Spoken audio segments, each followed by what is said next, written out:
வணக்கம் மக்களை, சற்று முன் வெளியான மிக முக்கியமான தகவல் ஒன்று வெளியாகி இருக்கிறதா. எடப்பாடி போற்ற மெகா பிளான் என்ன? விஜய், உதயநிதி, அண்ணாமலைக்கு போட்டியாக மகனை களமிறக்கும் எடப்பாடியா? வாங்க வீடியோவை முடிவாக்கணும். அதாவது இந்த 2026 சட்டமன்ற தேர்தல்களின் முடிவுக்கு பிறகுதான் தமிழகத்தில் ஏற்படக்கூடிய மாற்றம் என்பது அனைத்து கட்சிகளும் விடுக்கக்கூடிய ஒரு பூகமாக மாறியிருக்கிறதா.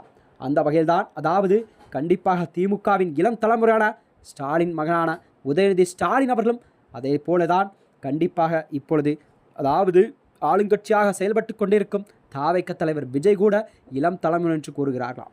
அந்த வகையில் தான் அதிமுகவினை ஒரு இளம் தலைமுறை கண்டிப்பாக கட்சிகள் இழக்க வேண்டும் என்ற அடிப்படையில் தான் எடப்பாடி பழனிசாமி அதற்கான வேலைகளை துவங்கிவிட்டாராம். அதாவது தமிழகத்திலே இந்த தமிழக வெற்றிக் கழகம் ஆட்சியை பொறுப்பேற்ற பிறகு மாநில அரசுகளை தொடர்ந்து ஒரு பரபரப்பான மாற்றமெல்லாம் நிகழ்ந்து கொண்டிருக்கிறதா.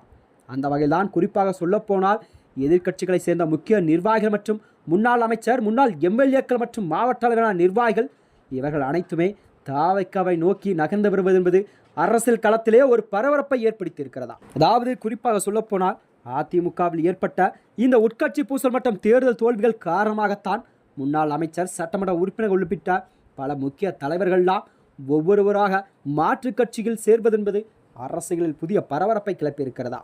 அந்த வகையில்தான் அதிமுகவிலிருந்து சமீபத்தில் நாட்களாகிய முன்னாள் அமைச்சரான, அதாவது MC சம்பத் மற்றும் NR சிவசபதி, கடம்பூர் ராஜா மற்றும் உடுமலை கே ராதாகிருஷ்ணன் உள்ளிட்ட முக்கிய தலைவர்கள் உள்பட முன்னாள் அமைச்சர்கள்லாம், எம்எல்ஏக்கள் உள்பட சுமார் 300க்கும் மேற்பட்டோர் அடுத்தடுத்து தாவைக்காவில் தங்களை இணைத்துக் கொண்டது என்பது அரசியலில் ஒரு மாறுபட்ட மாற்றமாக பார்க்கப்பட்டு வருகிறதா. அது மட்டுமின்றி அதனைத் தொடர்ந்தான் கடந்த ஜூன் 10ஆம் தேதி கூட யாரும் எதிர்பாராத திருப்பமாகத்தான் அதிமுகவின் முன்னாள் அமைச்சரும் திருவள்ளூர் மத்திய கிழக்கு மாவட்ட அதிமுக செயலருமான, அதாவது பெஞ்சமின் அவர்கள் திமுகவில் இணைந்து அரசியல் களத்தை அதிரவிட்ட நிலையில்தான் நேற்று அதிமுகவின் கொள்கை பரப்பு துணைச்செயலாக இருந்து வந்த நடிகை கௌதமி கூட பதவியிலிருந்து விலகுவதாக அறிவித்திருக்கிறார். அதாவது அதிமுகவிற்கு மேலும் பின்னடைவை ஏற்படுத்தியுள்ளதாக இந்த அரசியல் வல்லுநர் கருத்துக்கள்லாம் பரவலாக பேசப்பட்டு வந்தது.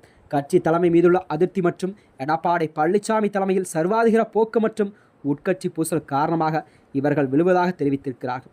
முன்னாள் முதல்வரான ஜெயலலிதா தேர்தலை தோல்வி மட்டுமே சந்தித்த போது அதற்கு பொறுப்பை தானே ஏற்றுக்கொண்டார்.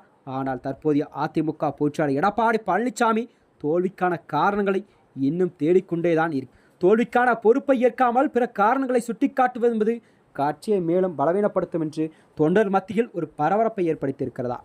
அதனைத் தொடர்ந்தான், அதாவது எடப்பாடி பழனிசாமியின் சர்வாதிகாரி முறையால் தான் அதிமுக தொடர்ந்து எல்லா தேர்தலும் தோல்வி மட்டுமே சந்தித்து வருகிறதா. அதிமுகவை வழிநடத்த வேண்டிய தலைமை பண்பு என்பது தற்போதைய தலைமையிடம் இல்லை என்பதால் தான் பல நிர்வாகிகள், தொண்டர்களும் வேறு கட்சியில் மாற்றுக் கட்சியில் சேர்வது என்பது தொடர்ந்து நடந்து கொள்கிறதா.